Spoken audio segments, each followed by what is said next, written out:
सभी को शुभ संध्या। सबसे पहले आज के जो मुख्य अतिथि के रूप में आए हमारे major general retired Zakir Gamnin साहब, it's a privilege and honour to be with you sir.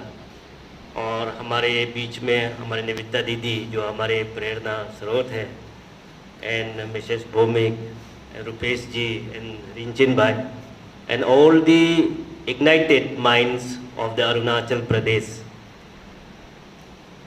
आप सभी ने बहुत अच्छा कार्यक्रम किया।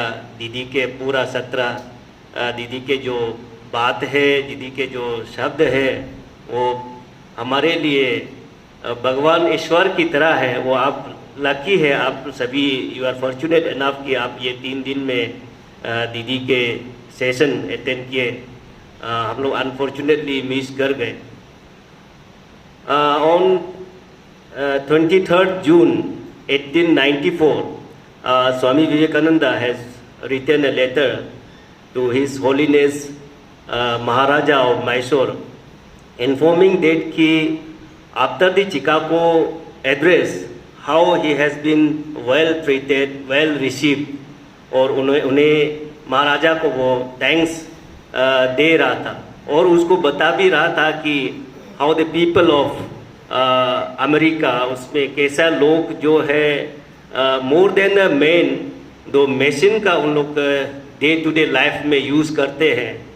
And he was also informing कि वहाँ के जो महिलाएं हैं, they are more independent and more culture than the man. लेकिन उसमें एक बात उन्होंने देखा है कि दे आर मतलब rich with the wealth and materials but the poor with the spiritual civilisation. और इसी का ही एकदम अपोजिट हमारे जो इंडिया में we have are poor in wealth and materials but rich in spiritual civilisation करके उन्होंने महाराजा को वो बताता है और महाराजा को वो निवेदन करता है कि इसके लिए हमें एजुकेशन के लिए काम करना चाहिए। और उन्होंने उसके लिए एजुकेशन के लिए वो अपने जितने भी गरीबी है तो उसको अपलिफ्ट करने के लिए उन्होंने बहुत ही प्रयास किया और वहाँ अमेरिका में भी रह के उसके धन इकट्ठा करने के लिए प्रयास कर रहा है। But then the America people they are not bothered about कि इंडिया के जो लोग हैं गरीब है वो मरे जिए, उन्हें कोई उनसे उनका परवाह नहीं है। वो बोल रहा है कि स्वामी जी बोलता है कि वो सही भी बात है। अपने जो लोग हैं जो बहुत धनी है, जो पावर है, जो कर सकता है, वो ही नहीं कर रहा है। वो सिर्फ अपना लिए ही जी रहा है, अपना लिए ही कर रहा है। देन ही राइट्स कि the life is short, the vanities of the world is transient and they alone live who live for others, rest are more dead than alive. कि हम जब जितने भी जो इज्जत, जो शोहरत, जो घमंड है, ये जो है चंद पल के लिए है, लेकिन असली में वही जीते हैं जो दूसरों के लिए करते हैं, दूसरों के लिए जो जीते हैं। तो ये स्वामी जी का जो शब्द है उसको लेके आपका थीम जो रखा है इस बार इग्नाइटेड यूथ कॉन्फ्रेंस में, जो दे alone live who live for others करके ये थीम जो रखा है, इसमें अगर देखा जाने से जब ये स्वामी जी का जो बात है, आजकल जब हम बोलता है कि लोगों के लिए हमें जीना चाहिए, लोगों के लिए हमें करना चाहिए, we should be useful for the society, we should be useful for the country. जब ऐसे बात करता है तो हमारे लोगों को लगता है ये जो किताबों में ही सिर्फ पढ़ा जाता है, ये प्रैक्टिकल लाइफ में it's not possible, it's a distant dream, हमें ये लगता है। लेकिन आप गौर से देखेंगे, माइटली इफ यू ऑब्जर्व, अगर आप अकेलापन में भी कभी एक अकेला अच्छा से सोचने से, ध्यान देने से और चारों तरफ आप देखेंगे कि यू विल रियलाइज कि the creation of this entire universe, ये जो सृष्टि रचा गया है, ये एक दूसरा को देने के लिए ये सृष्टि बनाया गया है। आप हवा को देखिए, पानी को देखिए, जितने भी पेड़ पौधा को देखिए, वो अपने लिए बिल्कुल नहीं है। पानी अपना से तो पीता नहीं है, हवा अपना से तो सांस लेता नहीं है, पेड़ पौधा अपना से तो लेता नहीं, वो दूसरों को देने के लिए। और जितने भी जीव जंतु हैं उसी तरह जितने भी जीव जंतु है वो अपना से तो खाता नहीं, वो दूसरों के लिए, दूसरों को देने के लिए। जब सभी जो सृष्टि में जितना भी रचा गया है वो दूसरों को देने के लिए ही है, तो हम इंसान भी इस सृष्टि में आता है तो हमें भी बनाया गया है, we have been created for the others, तो हमें भी दूसरों के लिए करना चाहिए, हमें भी दूसरों के लिए करना। ये सिंपल सा बात है। ये इसी लॉजिक को लेते हुए स्वामी जी ने अपने लाइफ को, अपनी जिंदगी को पूरे उसमें निचोड़ कर दिया। इसलिए जब दूसरों के लिए जब करने का बात आता है तो उसका बेस्ट एग्जाम्पल है तो study about the life of Swami Vivekananda. Swami Vivekananda का लाइफ को अगर हम पढ़ेंगे, हम जानेंगे तो दूसरों के लिए किस तरह से जीना चाहिए, अपने देश के लिए, अपने संस्कृति के लिए किस तरह से जीना चाहिए, उसमें हमको पूरा मिल जाता है। स्वामी जी जब उनके गुरु श्री रामकृष्ण परमहंस आपका 16 अगस्त 1886 में जब गुजर जाने के बाद वो निश्चय कर लेता है कि उनके जो बताए गए जो रास्ता है, उनके सिखाए गए जो रास्ता है, serve to man serve to God, उसको लेते हुए वो पूरे प्रचार करना चाहिए, वो निर्णय ले लेता है। तब निर्णय लेने के बाद वो 5 वर्ष के लिए भारत भ्रमण करने का निर्णय लेता है। तो जाने से पहले वो माँ शारदा देवी के पास में जाता है, माँ शारदा देवी से आशीर्वाद मांगने के लिए जाता है। तो माँ शारदा देवी उन्हें आशीर्वाद देता है लेकिन कुछ भी नहीं कहता।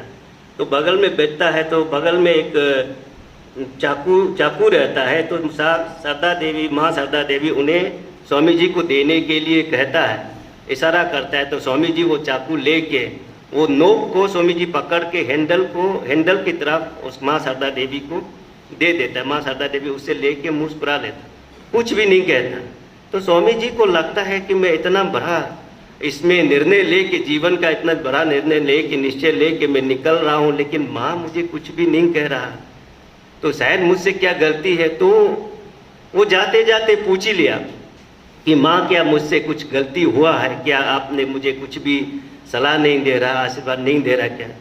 तब माँ शारदा देवी कहता है कि जो इंसान जो निश्चय कर लेता है कि दूसरे दुख को अपना दुख समझ लेता है, दूसरा तकलीफ को अपना तकलीफ समझ लेता है, उस व्यक्ति को, उस इंसान को कुछ और आशीर्वाद देने का मतलब ही नहीं बनता है।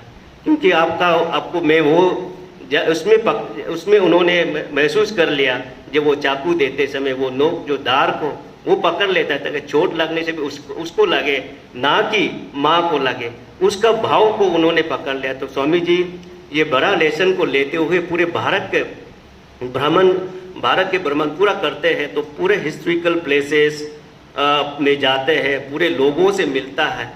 तब आपका 24 दिसंबर 1892 में कन्याकुमारी जब पहुंचता है तो उनके मन में चारों तरफ सा अलग पूरा तूफान सा सवाल करा होता है कि जैसे आपका उसमें कन्याकुमारी में three confluence of the sea ocean, 3 महासागर का संगम है, the bay of Bengal, Indian ocean and Arabian sea. उसके लहरों से भी तेज उसके मन में सवाल उठने लगता है। तभी वो चलन कुमार के वो रॉक मेमोरियल में 3 दिन का मेडिटेशन करता है।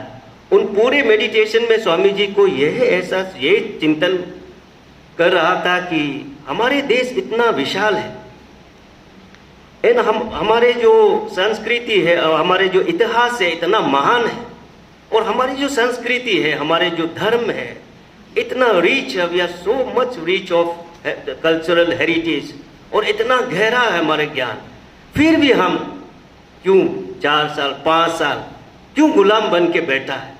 ये चीज़ स्वामी जी के मन में लहरों की तरह उतरा।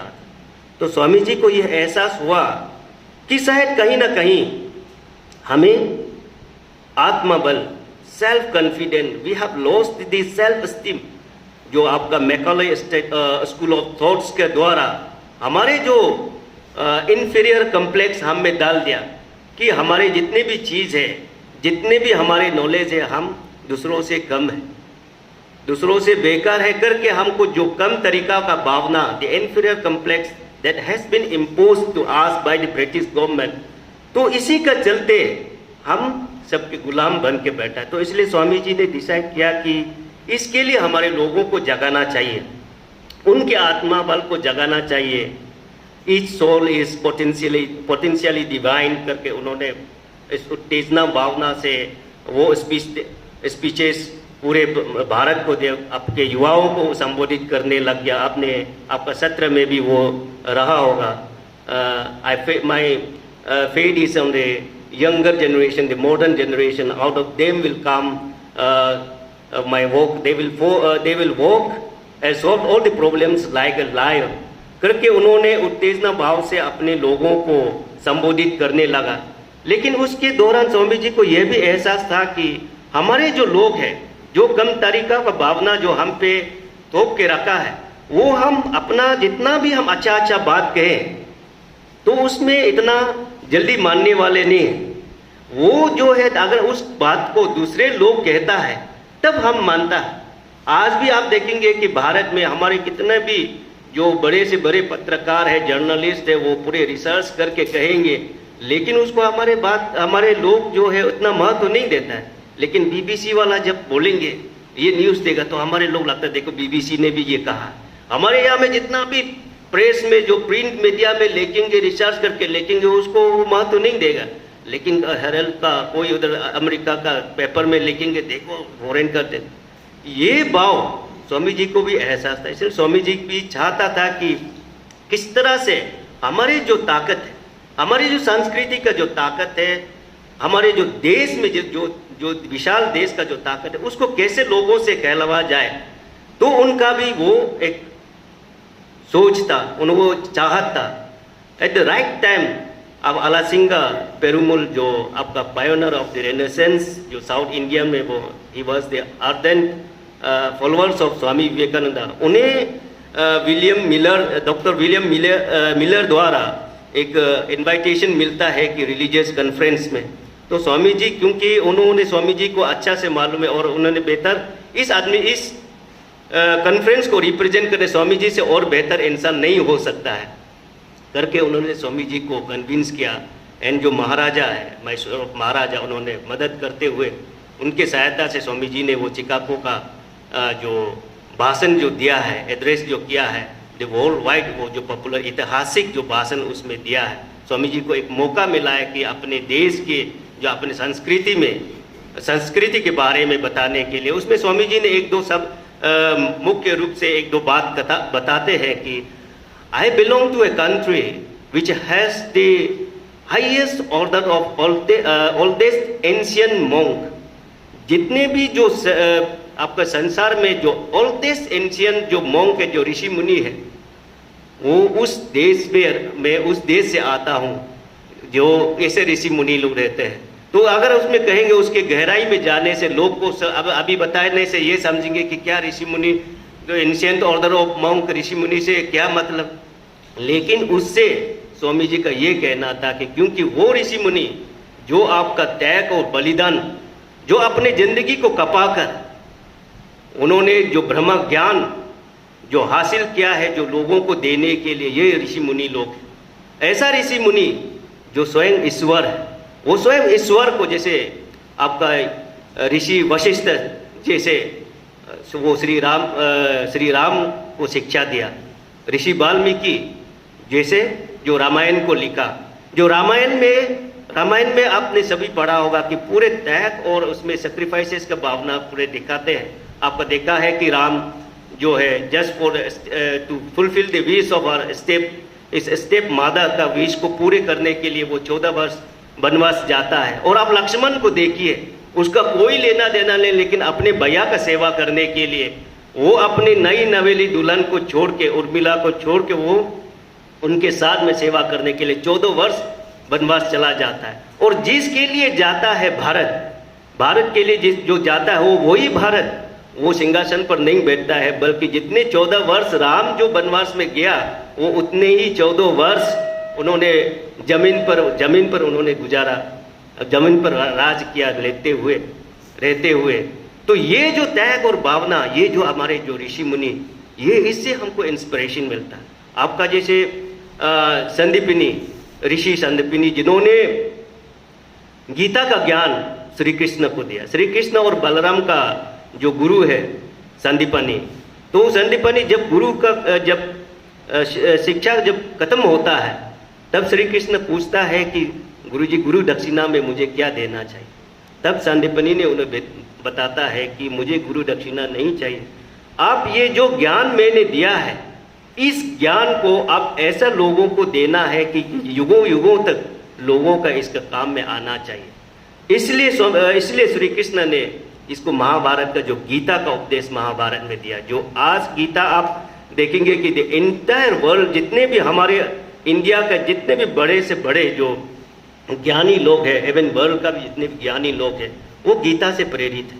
वो उसके ऐसा ऋषि मुनि और वेद व्यास जैसा जो महाभारत को लिखा, ऐसा ऋषि मुनि के इस तरह का ब्रह्म ज्ञान वाला उस ऋषि मुनि उस देश का हम रिप्रेजेंट करता है, उस देश से हम उस देश का उन लोगों का वंशज करके अपना को वो बताता, वहाँ पे संबोधित करता है और बताता है कि जो हिंदू धर्म के बारे में लोगों के अलग अलग धारणा बने बैठा है, लेकिन स्वामी जी कहता है कि Hindu is the mother of all the religion. तो उसमें अगर लोगों को लगेगा कि जब कहता है कि Hindu is the mother of all the religion, लोगों को लगेगा ये अपना को बहुत गमन वाला बात कर, ऐसा नहीं है। उसमें जो टीचिंग्स है, सबसे उसका जो टीचिंग्स है, सर आपका वसुदेवम कुटुंबकम, the world is the one family. कोई भी आपका कोई भी धर्म में the world is the one family करके नहीं है। सर्वे भवन्तु सुखिनः, अब जो पूरे सभी लोग खुश होना चाहिए। एकम सत्यम विप्रा बहुधा वेदांति, ओनली वन ट्रूथ है, लेकिन उसको worship in a different way. ये जो संदेशा है ये आपका हिंदू धर्म ही देता है। इसलिए उन्होंने कहता है कि Hindu is the mother of all religion, और ये भी बताता है कि Hindu is way of life.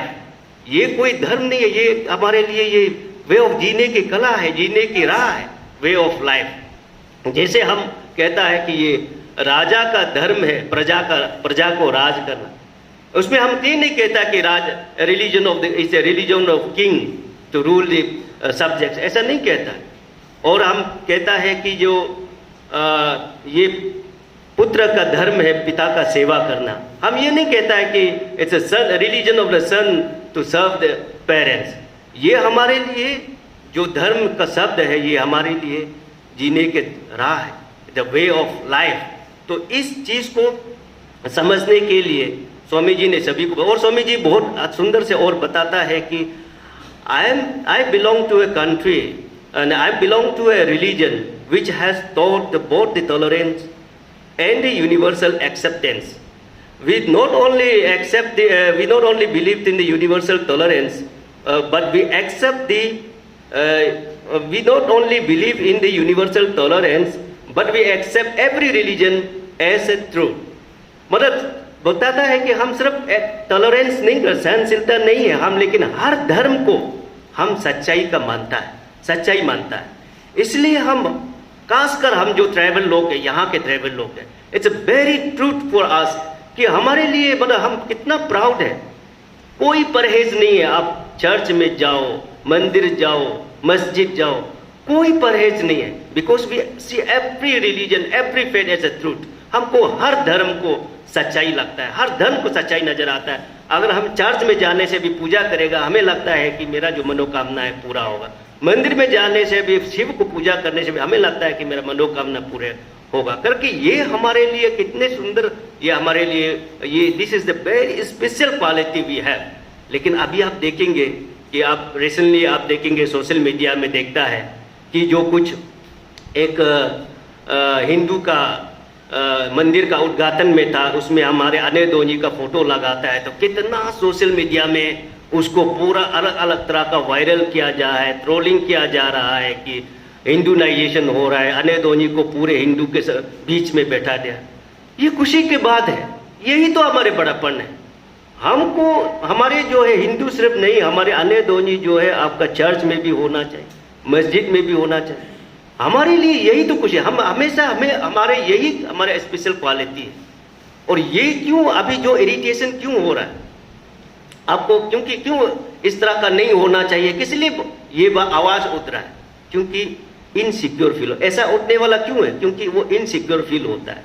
Insecure इसलिए कि उसमें मिल जाने से वो उस तरह का हो जाएगा, वो हिंदू बन जाएगा, वहाँ रख देने से वो क्रिश्चियन, चर्च में रखने से वो क्रिश्चियन बन जाएगा, मस्जिद में रखने से वो मुस्लिम बन जाएगा, क्योंकि वो भी ऐसे करके होके आया है। अपना इसमें क्लैरिटी नहीं है, अपना इसमें विश्वास नहीं है, वो भी ऐसे बदल के आया है, इसलिए वो भी लगता है कि लोग जो ऐसा कर रहा है वो भी उसमें बदल जाएगा।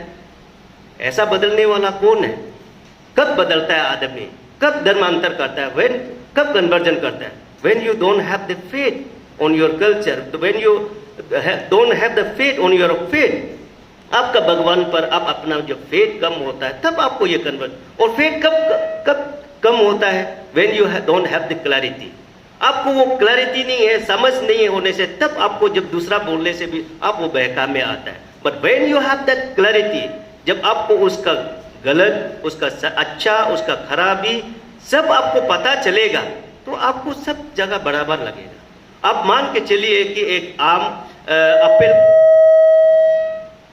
एप्पल का गार्डन है। एक एप्पल का गार्डन में आप एक आम का सीड्स बोएंगे, क्या वो आम का सीड वो एप्पल बन के निकलेगा? नहीं, वो पूरे एप्पल का गार्डन में भी वो आम का सीड बोएंगे तो वो आम ही निकलेगा।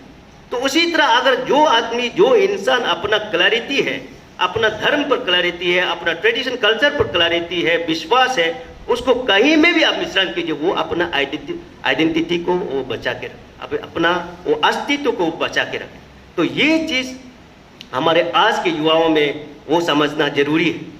तो इसी चीज को ये करने के लिए अभी जितने भी जो आप युवा जो यहाँ पे बैठे हैं, तो स्वामी जी कहता है कि ब्रदर अब this is the time. Each one of, Swami ji का कहता है कि फॉर युवाओं को वो संबोधित करता है, each one of you have the glorious future if you dare to dream. This is the time to decide your future when you possess the youthful energy, not when you are worn out and jaded, but at the freshest and vigor of the youth, whose the freshest and the unsmelled and untouched flowers are laid in the feet of the Lord, and thus he received. ये युवा अवस्था में ही हम ये चीज को लोगों को बता सकता है, और इसी चीज में हम लोगों को इस चीज का जो गलत धारणा लेके बैठा है, इस चीज को हम दूर कर सकता है। And you are the perfect people because अब you are the ignited people and you have the responsibilities to ignite the others. जो ये गलत धारणा लेके बैठा है, हमारे जो इतना अच्छा संस्कृति है, बहुत हो गया हमारे जो है ये गलत है वो गलत है बोलता है, अभी हमारे क्या अच्छा है इसको बताने के लिए समय आ गया। तो आप लोगों से परफेक्ट और लोग मिल ही नहीं सकता है। तो इसलिए you are very lucky enough, आप यहाँ से जाएंगे तो आप अपने आप को ऑर्डिनरी आदमी मत समझिए। You are the jewels of the society, you are the jewels of this state and the nation. आप एक हीरे मोती हैं इस देश का, इस समाज का, अपने जहाँ जहाँ संगठन में रहता है उसका आप हीरे मोती हैं। हीरे मोती का काम सिर्फ चमकना नहीं है। हीरे मोती जो जिसके पास में हीरे मोती रहता है क्या होता है, वो इसके आदमी का, वो उसका पर्सनैलिटी बढ़ जाता है, उसका इंपॉर्टेंस बढ़ जाता है।